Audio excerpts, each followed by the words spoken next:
Chapter 9 Practical Geography. We will study the following points in this chapter. 9.1 Cartography. 9.2 Aspects of Maps. 9.3 Map Reading. 9.4 Statistical Diagrams. 9.5 One-dimensional diagrams. 9.6 Two-dimensional diagrams. 9.1 Cartography. Maps are the tools of geographers. Geography can be understood well with the help of maps. Geographical features are often represented by maps. The globe is a replica of the earth. It cannot be used to show detailed information of the earth. Hence, maps are used for representation of a part or whole of the earth's surface. Cartography is the art and science of mapping. A large amount of spatial information is represented by maps. Geographical features, economic data, population data, etc. can be shown very effectively on maps. 9.2 Aspects of Map.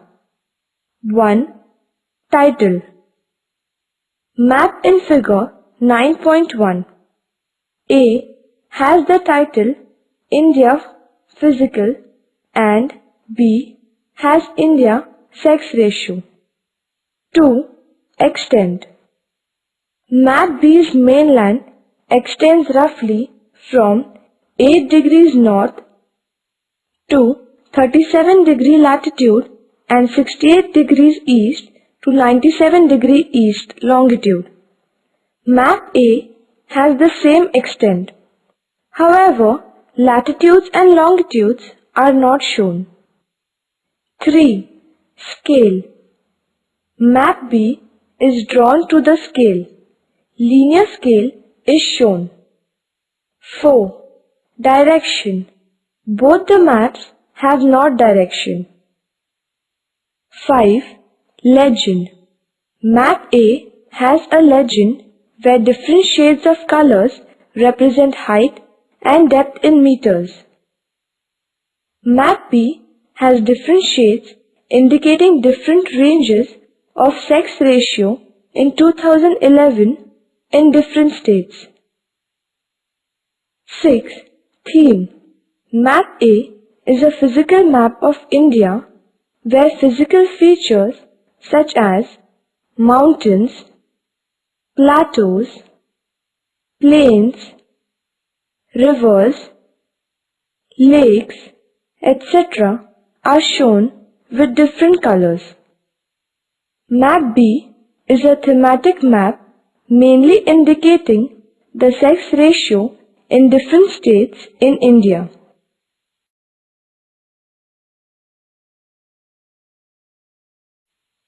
Maps are basically divided into general and thematic maps.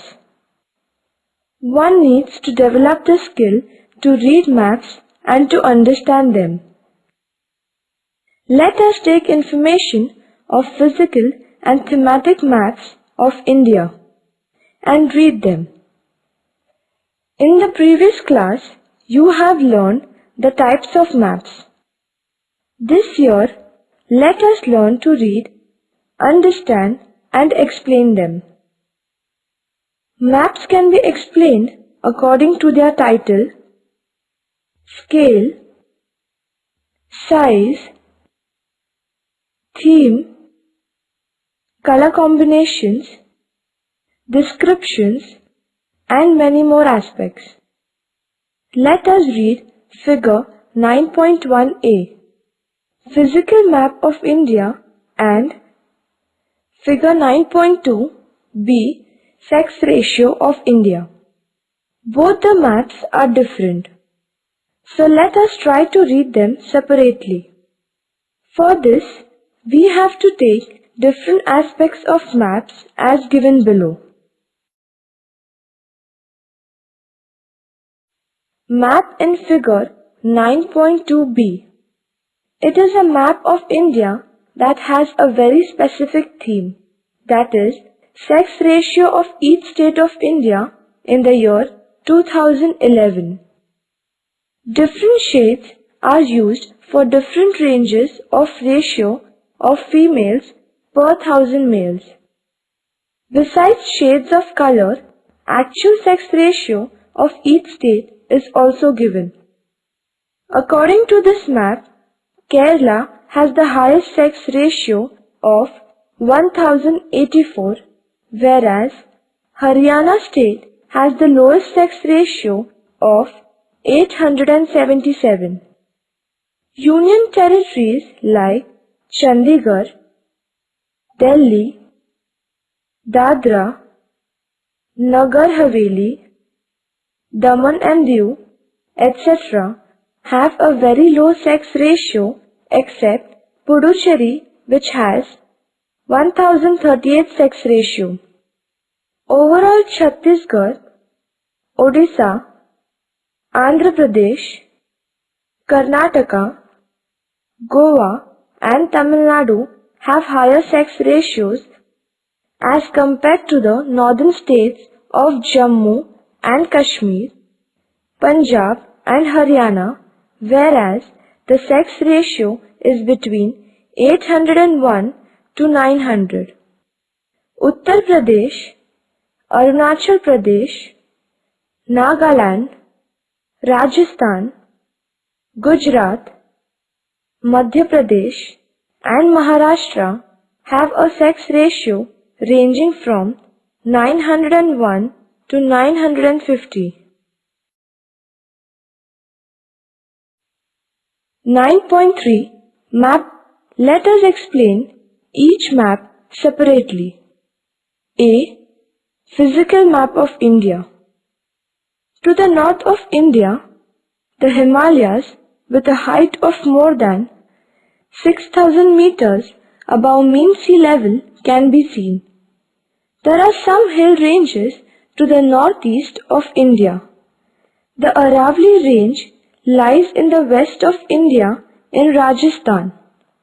In Madhya Pradesh, the Vindhya ranges run in a west to east direction and the Satpura range runs almost parallel to them. The Western Ghats run along the coast from north to south with offshoots like Ajanta, Satmara Hills and Balghat range. In the south, the Nilgiri Hills and the Annamalai Hills can be seen. The Eastern Ghats are found to east of the Deccan Plateau, but compared to the Western Ghats, they are not very high.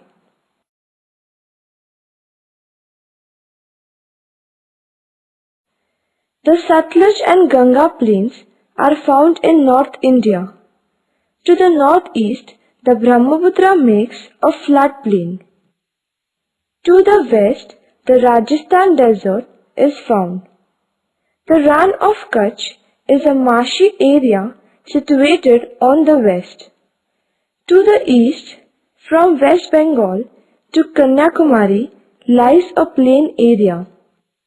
This is broader than the west coastal strip. There is a plateau region in the south and center of India where many rivers cut across the plateau. In the west, there are many islands near the Kerala coast named as Lakshadweep Islands, and in the east, far away from the mainland Andaman and Nicobar Islands are located.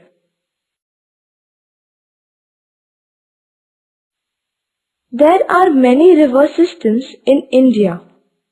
Himalayan rivers like Beas and Satluj, etc. flow towards the west towards Pakistan. The Ganga system has Gomati, Ghagra, Gandak tributaries from the north and Yamuna and Son join the Ganga from the south. Brahmaputra flows from east to west in Assam Valley of India. Mahanadi, Godavari, Krishna, Kaveri and many other small rivers originating in the plateau region and flow in a west to east direction. Most of them make huge deltas. In the west Narmada, Tapi are the major rivers. None of them form deltas. 9.4 Statistical Diagrams. Statistical diagrams represent statistical data. Everything that exists has some dimension. Things can have 1, 2, 3 or more dimensions. Length, area and volume of an object are measured with 1, 2 and 3 dimensions. A point is supposed to be a non-dimensional entity. Number of points joining together to form a line is called a one-dimensional diagram.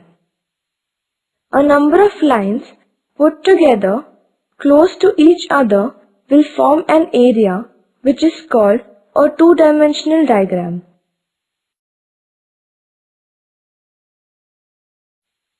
(9.5) One-dimensional diagram. Line graph and bar graph are one-dimensional diagrams. Line graph. A line graph is a one-dimensional diagram. In this graph, two elements are shown. Usually, time is shown on the x or horizontal axis and population or commodity value is shown on the y or vertical axis. Method. Read the data to find out the highest and lowest value. Accordingly, select the scale on both the axes. Mark time period on x-axis and the other elements on y-axis. Plot the points in the graph space with reference to the values on x and y variables by intersecting the two values. Join all the points with a smooth curve. Write the scale, title and legend, etc. Uses. Line graph is very useful to express the trend in values over a period of time.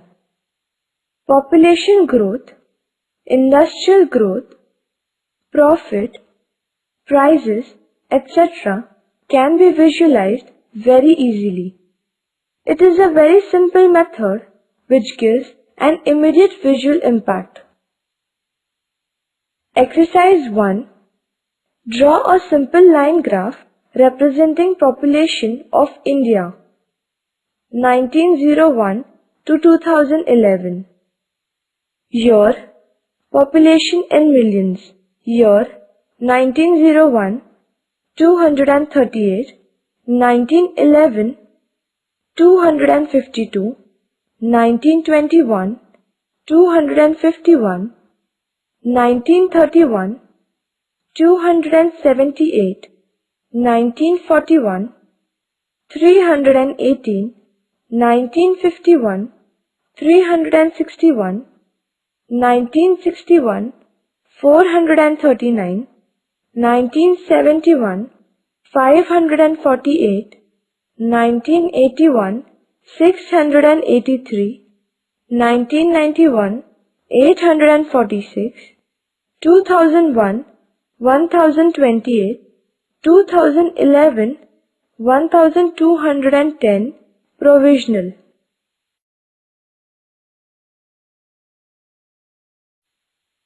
Simple bar graph. It is another one-dimensional diagram. It is also known as pillar diagram or column graph. The height of the bar is proportional to the value of an element. When the variations are small, this method is very effective.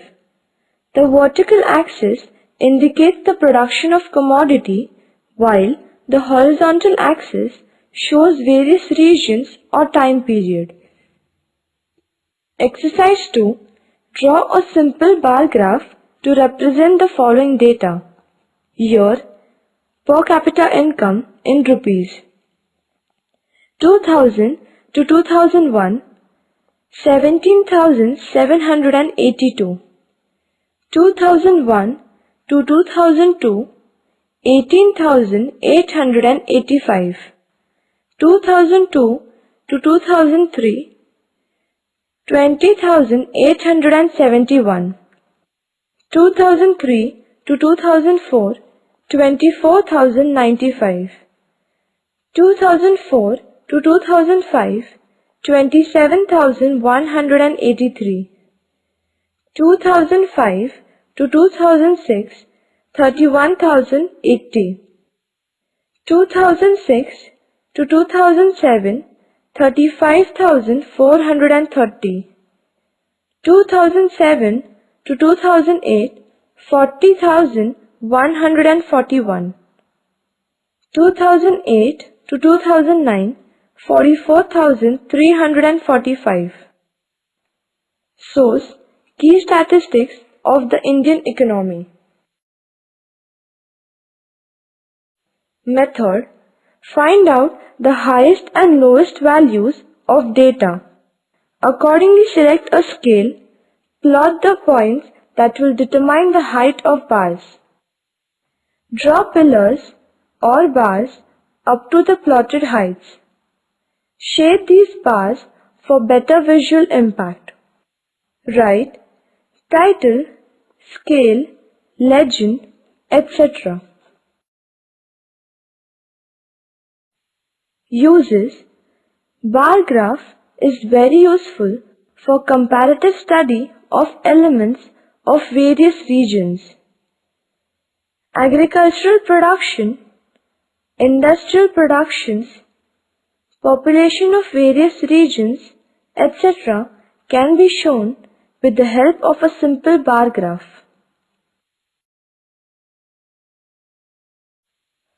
9.6 Two-dimensional diagrams. Circle diagram, square diagram, divided rectangle diagram and pie diagram are two-dimensional diagrams. This year we are going to study only divided rectangle and divided circles, that is pie diagram. Divided circle or pie diagram. Divided circle is also a two-dimensional diagram. Different sectors are shown in a circle. A circle has 360 degrees which are divided according to the sectors given, that may be area or production. To calculate these divisions, the following formula is used. Angle of the sector is equal to sector data upon total data into 360 degrees. Method of drawing. 1. Select the size of radius. 2. Calculate the angles of sectors with the help of the given formula. 3. Draw a circle and divide it according to the angles calculated for each sector. 4. Shade the sectors. 5. Write the title and draw a legend to express each shade. Uses. This method is very useful to show population data like male-female, workers, non-workers, age compositions, etc. Besides population figures, it is also useful for land use pattern, export-import, etc. Exercise 4.